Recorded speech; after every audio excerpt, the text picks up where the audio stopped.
Movie शुरू होती है 18 जनवरी 1960 की एक तूफानी रात से, जहां कुछ पुलिस वाले एक आदमी को कहीं लेकर जा रहे थे। बोट में से वो आदमी देखता है जहां उसे एक आइलैंड पर एक जेल दिखती है। इस जेल का नाम है एल्कट्राज, जो चारों तरफ से समुद्र से घिरी है। उसे जेल में लाया जाता है। फॉर्मेलिटी पूरी करने के बाद, मतलब मेडिकल चेकअप के बाद, उसे उसके सेल में डाल दिया जाता है। तब हम उसके सेल के गेट पर उसका नाम देख पाते हैं, मॉरिस। ये जेल अपने समय के हिसाब से, मतलब 1960 के हिसाब से बहुत एडवांस थी। इसमें ऑटोमेटिक डोर्स, मेटल डिटेक्टर जैसे कई सुरक्षा के इंतजाम थे।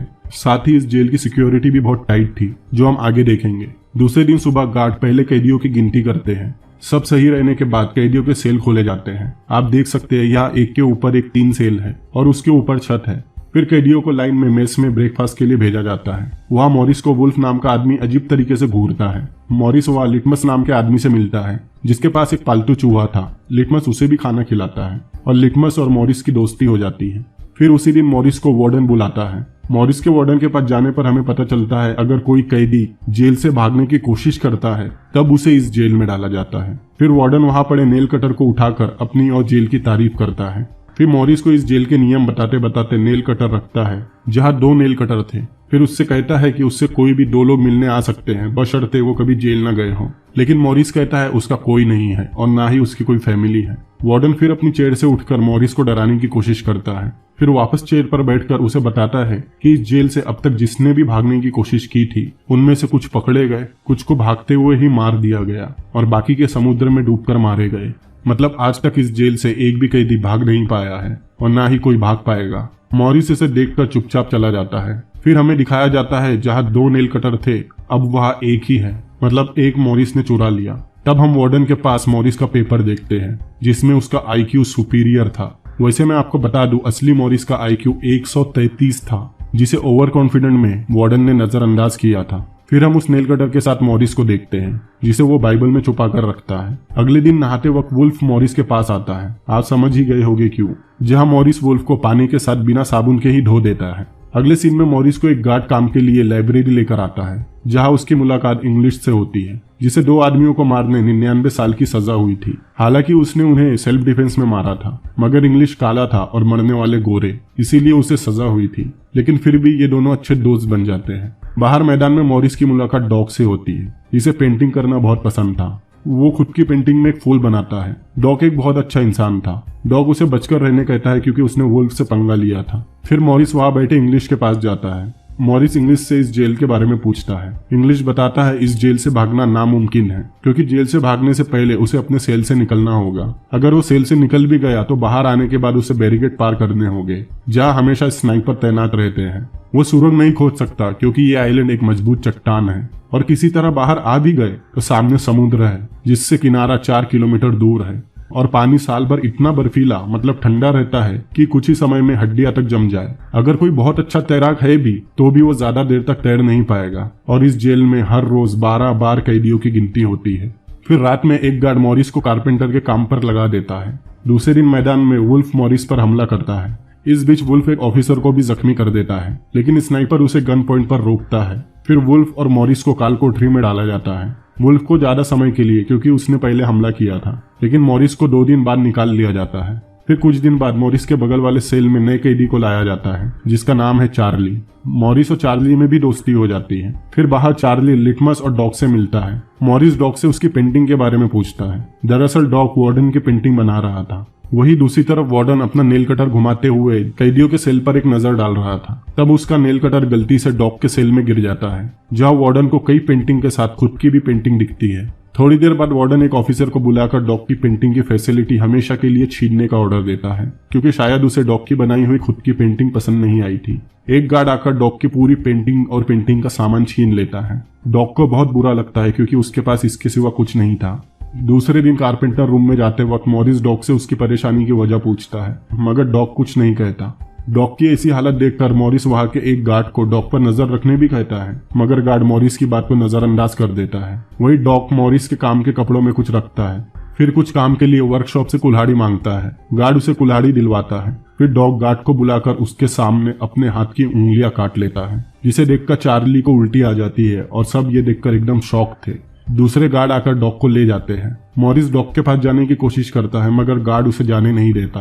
तब मॉरिस को अपनी जेब में एक फूल मिलता है। तब मॉरिस गुस्से में डॉग की उंगलियां उठाकर उस गार्ड को देकर कहता है इसे भी अपने रिपोर्ट में लिख ले। इसके बाद डॉग का क्या हुआ मूवी में नहीं बताया गया, शायद उसे दूसरी जेल में शिफ्ट कर दिया गया हो। रात में मॉरिस अपने सेल में डॉग के बारे में सोचते हुए बैठा था। तब मॉरिस को वेंटिलेटर खिड़की में एक कॉकरोच जाते हुए दिखता है। तभी वह मैगजीन और बुक्स लेकर इंग्लिश आता है। तब इंग्लिश मॉरिस को बताता है वार्डन ने डॉग की पेंटिंग का सामान छीन लिया था, इसीलिए डॉग ने ऐसा किया। दूसरे दिन मेस में वार्डन मॉरिस को बुलाता है, जहां मॉरिस डॉग के कान के लिए घुमा फिराकर वार्डन को गालियां देता है और वार्डन उसे इनडायरेक्टली जबान संभाल कर रखने कहता है। वार्डन से बात करने के बाद मॉरिस को 2 भाई मिलते हैं जिन्हें मॉरिस पहले से जानता है, जॉन इंगलाइन और क्लेरेंस इंगलाइन। इन्हें 20 साल की सजा सुनाई गई है क्योंकि वो अटलांटा की जेल से भागते हुए पकड़े गए। रात में गार्ड के मॉरिस के सेल के सामने से गुजरते ही मॉरिस लाइट बंद करके उस वेंटिलेटर विंडो के कॉर्नर को नेल कटर की मदद से खुरचने लगता है और हैरानी की बात यह थी कि वो दीवार आसानी से टूट रही थी। गार्ड के पैरों की आवाज सुनकर मॉरिस लाइट चालू करके अपनी जगह वापस लेट जाता है और गार्ड उसे देखकर चला जाता है। अगले दिन चार्ली का बर्थडे था। चार्ली से मिलने उसकी वाइफ आती है और उसे बताती है कि उसकी माँ की तबीयत खराब है, जहाँ चार्ली अपनी बेबसी पे बहुत रोता है। रात में चार्ली मॉरिस से कहता है अगर मॉरिस भागने का सोच रहा है तो वो उसके साथ है। दूसरे दिन मेस में मॉरिस सबको कहता है उसे जेल से निकलने का रास्ता मिल गया, जिसे सुनकर वो तीनों हैरान होते हैं। मॉरिस आगे कहता है उनके सेल के कमरे बहुत पुराने हो गए हैं और हवा में नमी की वजह से दीवारें कमजोर हो गई है। वो नेल कटर की मदद से वेंटिलेशन की खिड़की के पास खुरच रहा था। अगर वो उस खिड़की को बड़ा कर ले तो वो उनके सेल के पीछे यूटिलिटी कॉरिडोर, मतलब जहाँ उनके बेसिन और कमोड के पाइपलाइंस है, वहां पहुंचेंगे, जहाँ वो पाइप से चढ़कर उनके सेल के ऊपर जा सकते हैं और फिर वहां से जेल की छत पे। क्लेरेंस पूछता है मगर वो उस वेंटिलेशन के बड़े होल को कैसे छुपाएंगे। तब मॉरिस अपना पूरा प्लान बताता है। वो कहता है मैगजीन के एड्स वाले पन्नों से वो एक ढक्कन जैसा बनाएंगे जिसे वो होल के ऊपर रखेंगे, फिर उसे टॉवेल या पर्दे की मदद से छुपाएंगे। मॉरिस ने एक अकॉर्डिंग मंगवाया था, वो उसे होल के सामने रखकर उसे छुपाएगा। को अकॉर्डिंग के बारे में नहीं पता तो इसे कहते हैं अकॉर्डिंग, जो उस समय काफी पॉपुलर था, जिसे आपने बॉलीवुड की पुरानी मूवीज में भी देखा होगा। जॉन पूछता है अगर वो सेल से बाहर निकल भी गए तो गार्ड्स को अगली गिनती में पता चल ही जाएगा। इस पे मॉरिस कहता है वो रात में निकलेंगे, जिसके लिए उन्हें कार्डबोर्ड या प्लास्टर ऑफ पेरिस की मदद से पुतले के सिर बनाने होंगे, जिन्हें वो बिस्तर पर रख देंगे, जिससे सुबह तक गार्ड्स को कुछ पता नहीं चलेगा। इसके लिए जॉन काम आएगा क्योंकि जॉन सलून में काम कर रहा था, इसीलिए मॉरिस जॉन को उन चारों के जैसे बाल लाने कहता है। और क्लेरेंस कपड़ों के डिपार्टमेंट में काम करता है, इसलिए मॉरिस उसे रेनकोट और रबर सीमेंट लाने कहता है, जिससे वो लाइफ बोर्ड और लाइफ जैकेट बनाएगा, जिसे बनाना उसने पॉपुलर मैकेनिक्स में सीखा था। पॉपुलर मैकेनिक्स उस समय की एक फेमस साइंस एंड टेक्नोलॉजी की मैगजीन थी। मॉरिस कहता है वो फ्लोरिडा के बजाय एंजल आइलैंड पर जाएंगे। एंजल आइलैंड एल्कट्राज से 2.5 किलोमीटर की दूरी पर फ्लोरिडा तट के दूसरी तरफ था, ताकि पुलिस ज्यादा समय उन्हें फ्लोरिडा में ढूंढने लगाए और उन्हें भागने का ज्यादा समय मिल सके।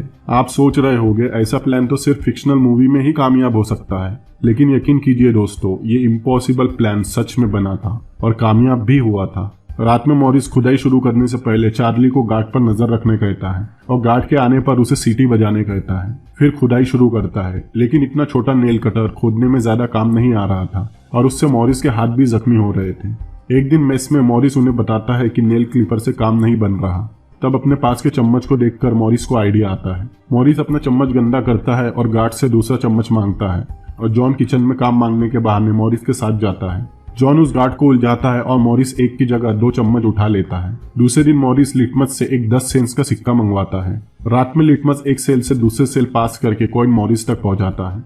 मॉरिस उसे नेल कटर पे घस के उसका पाउडर निकालता है और चम्मच का आगे का हिस्सा तोड़कर उसमें नेल कटर का छोटा चाकू लगाकर उसके ऊपर कॉइन का पाउडर रखता है। फिर उसे माचिस की तीली से आग जलाकर गर्म करता है, जिससे वो चाकू उस चम्मच में चिपक जाता है।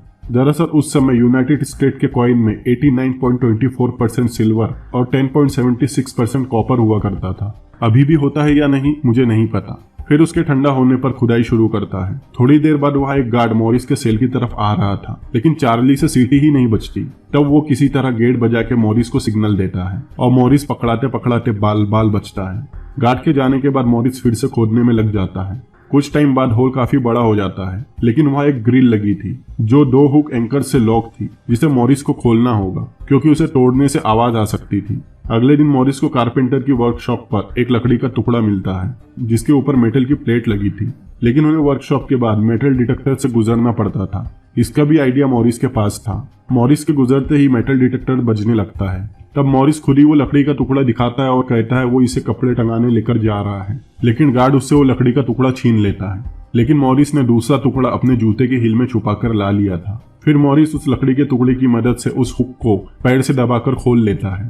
फिर उस होल में जाकर ऊपर की तरफ देखता है जहाँ चढ़ना आसान था। फिर चार्ली अपनी खिड़की खोदना शुरू करता है। अब मॉरिस गार्ड पर नजर रखता है। चार्ली भी ग्रिल तक खोद लेता है। मॉरिस मैगजीन के पेपर से कार्डबोर्ड बनाकर होल के लिए ढक्कन बनाना शुरू करता है। वही दूसरी तरफ दोनों भाई भी अपनी खिड़की खोदना शुरू कर देते हैं और कुछ टाइम बाद वो चारों पुतले का सिर बनाना भी शुरू कर देते हैं। एक दिन एक गार्ड चार्ली को पेंटिंग का सामान लाकर देता है। आप सोच रहे होंगे उनके पास पेंटिंग और अकॉर्डिंग कहाँ से आया। दरअसल वो जो जेल में काम करते थे उन्हें पैसे मिलते थे। अगले दिन क्लेरेंस मॉरिस को चुपके से उसके जैसे बाल लाकर देता है और रात में चार्ली उसे स्किन कलर देता है। मॉरिस का ढक्कन लगभग बन गया था और वो पुतले के सिर को बनाने में लगा था। कुछ दिन बाद मॉरिस का ढक्कन पूरी तरह बन जाता है और वो उसे दीवार के कलर से पेंट करता है और उसका पुतले का सिर भी बन गया था।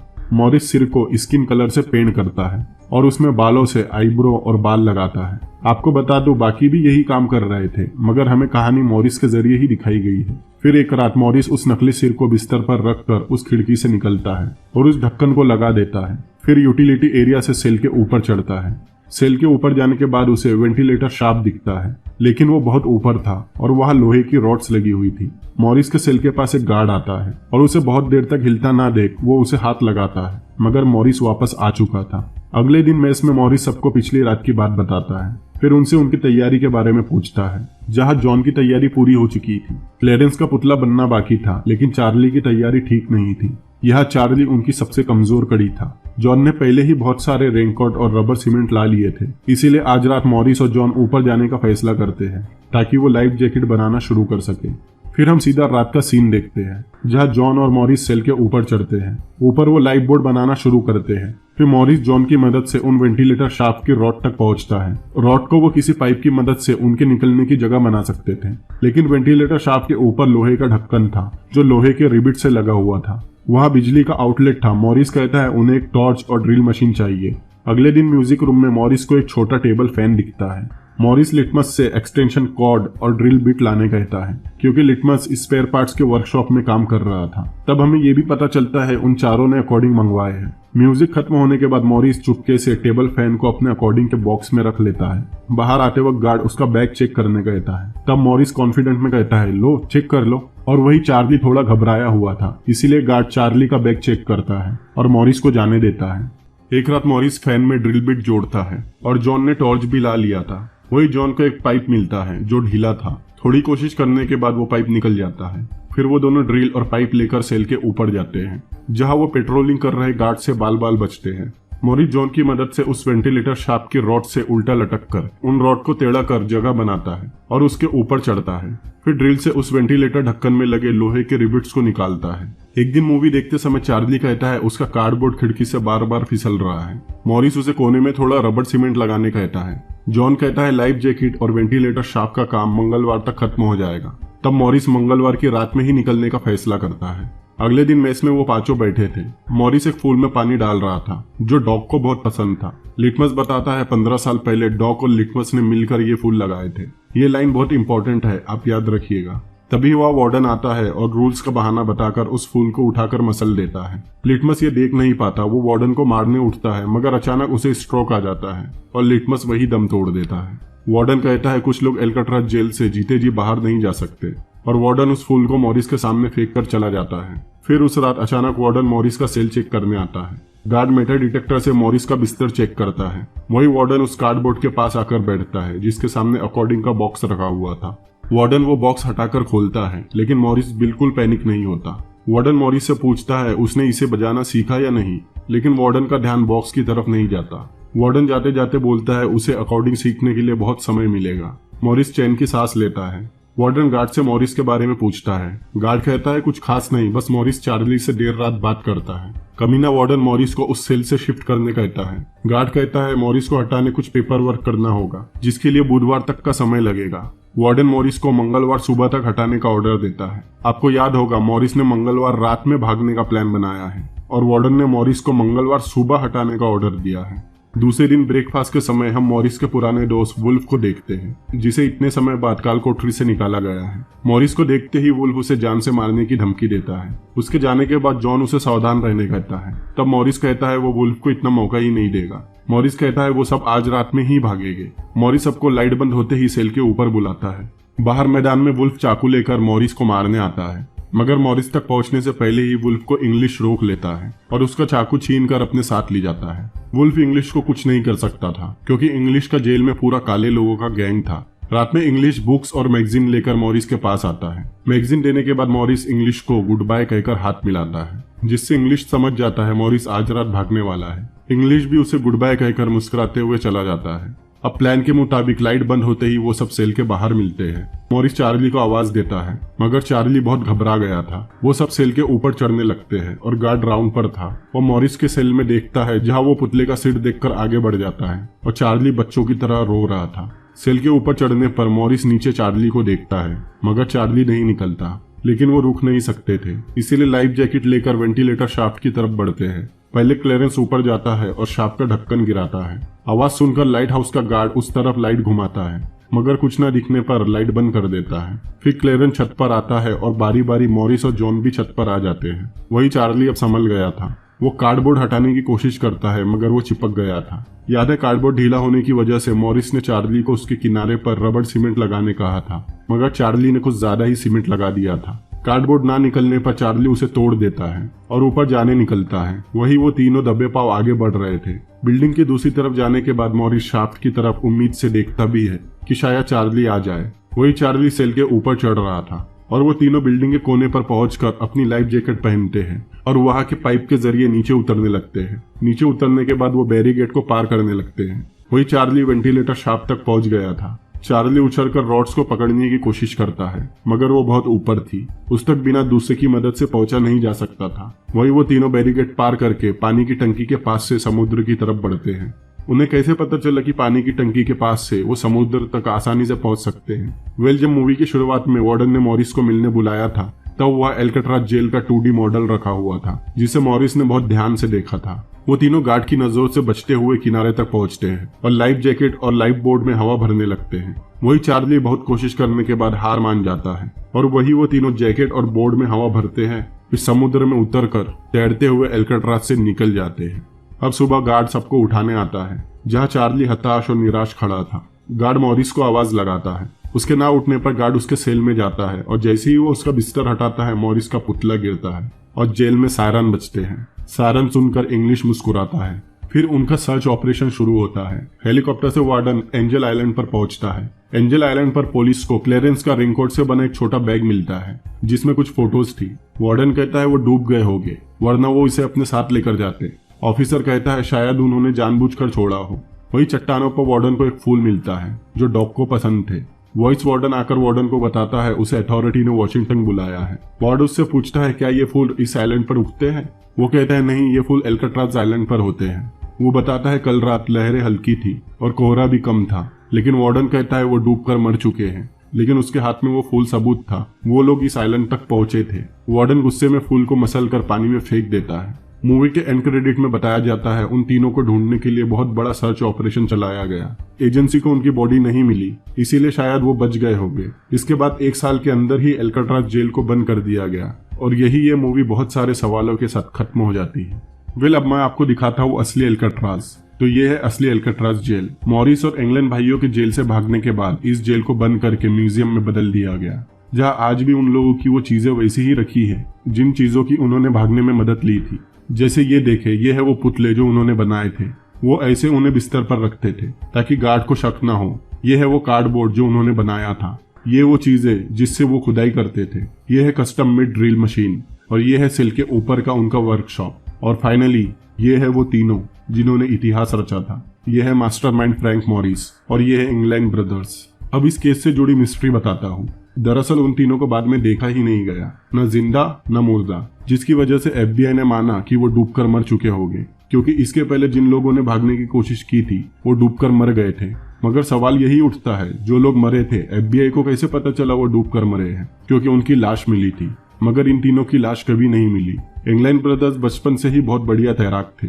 उन्हें पहले से ठंडे पानी में देर तक तैरने का एक्सपीरियंस था, लेकिन फिर भी FBI ने उन्हें मरा मानकर 1979 में केस बंद कर दिया। लेकिन इस मूवी के रिलीज होने और केस बंद होने के कुछ समय बाद कुछ लोग सामने आए और बताया वो लोग उन लोगों से मिले हैं, और साथ ही इंग्लैंड ब्रदर्स के ग्रैंड पेरेंट्स ने भी बताया था उन्हें हर साल क्रिसमस पर कोई फूल भेजता है। जनवरी 2013 में ये केस फिर से सुर्खियों में आया जब FBI को एक लेटर मिला जिसमें लिखने वाले ने दावा किया था वो जॉन इंग्लाइन है और अब वो 83 साल का हो चुका है और वो तीनों सच में उस रात बच गए थे। लेकिन 2005 में क्लेरेंस की मौत हुई और मॉरिस की मौत 2008 में हो चुकी है और वो अकेला सर्वाइवर है, इसीलिए वो ये लेटर लिख रहा है। FBI ने उस लेटर पर फिंगरप्रिंट और DNA ढूंढने की कोशिश की मगर उन्हें कुछ नहीं मिला। फिर 2015 में हिस्ट्री चैनल ने एक फोटो दिखाई जो उनके भागने के कुछ सालों बाद की थी। ये फोटो किसी ड्रग डीलर ने अफ्रीका से भेजी थी जिसमें दावा किया गया था ये इंग्लैंड ब्रदर्स ही है, लेकिन लो क्वालिटी के होने की वजह से इंग्लैंड ब्रदर्स की पुरानी फोटो से उन्हें मैच करना मुश्किल है, क्योंकि फोटो में उन्होंने चश्मा पहना है और उनके कान भी दिख नहीं रहे।